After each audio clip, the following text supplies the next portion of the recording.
C'est sur ce plateau qu'à la fin du 6e ou au début du 5e siècle avant Jésus-Christ a été construit l'habitat fortifié connu aujourd'hui sous le nom de Cité d'Afrique.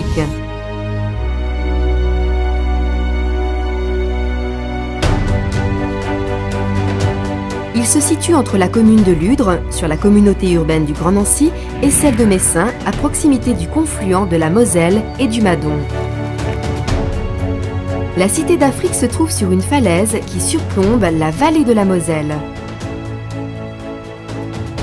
Vallée de la Moselle que le site domine d'environ 180 mètres et qui était vraisemblablement à l'époque, comme ça l'est encore aujourd'hui, une voie de circulation importante. C'est une des raisons de l'implantation du site ici. Contrôler des voies de communication. Et qui contrôle ces voies de communication? Ce sont les élites aristocratiques de l'époque. Et donc, on peut imaginer que ce site de la Cité d'Afrique est une résidence aristocratique, un centre de pouvoir politique.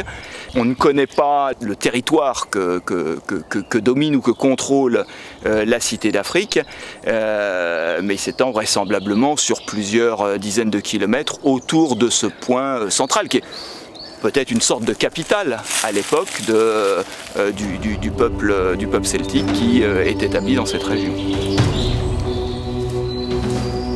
La fortification monumentale qui entoure la cité nous confirme l'importance et le rayonnement du site il y a plus de 2500 ans.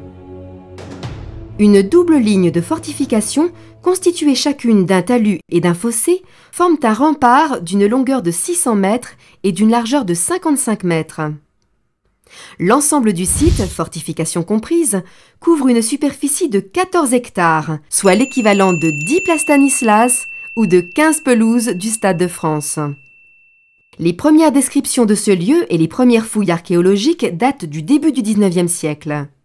Le site est alors pris pour un camp romain. L'un des archéologues majeurs de Lorraine, Jules Beaupré, lui consacre plusieurs campagnes de fouilles à la fin du XIXe et début du XXe siècle.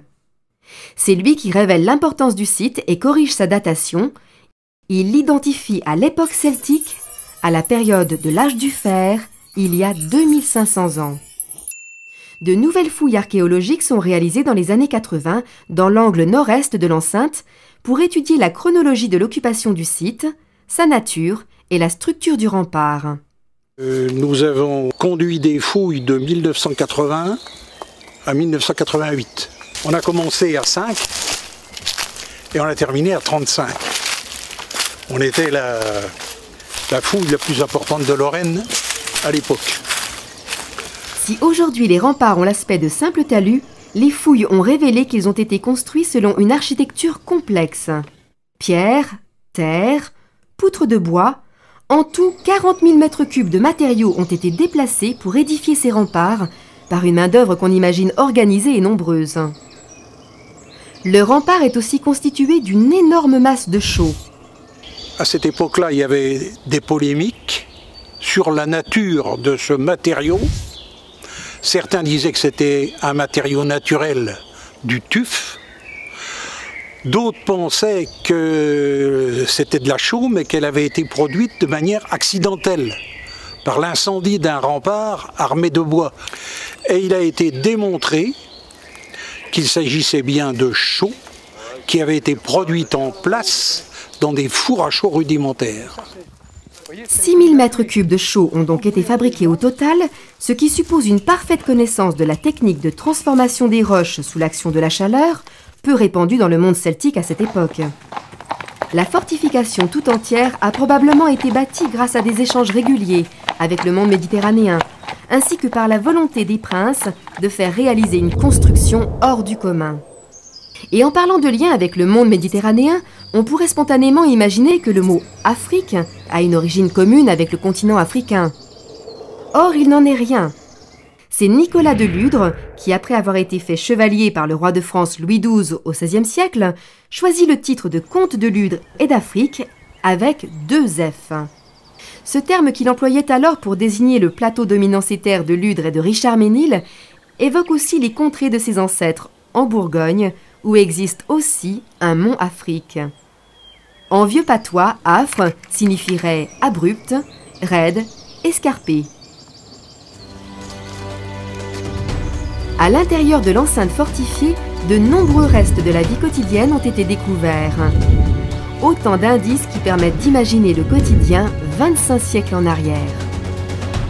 Donc ici on se trouve à l'intérieur du site, hein. C'est donc à l'époque où c'est occupé, il n'y a pas du tout de forêt, donc on a des constructions, on a des bâtiments, on a la résidence des princes, on a les ateliers métallurgiques, des habitations d'autres artisans, d'autres habitants, avec vraisemblablement aussi des zones de parcage de bétail, hein, des poulaillers, enfin tout ce qui est nécessaire pour la vie d'une population qui est vraisemblablement assez abondante. Et on pense même qu'à cette époque, ce type de site est une sorte de proto-ville, c'est-à-dire qu'on a une densité de population assez importante qui vit et produit à ces endroits-là. Le site de la Cité d'Afrique apparaît ainsi comme un embryon de ville. Mais cette expérience urbaine est de courte durée.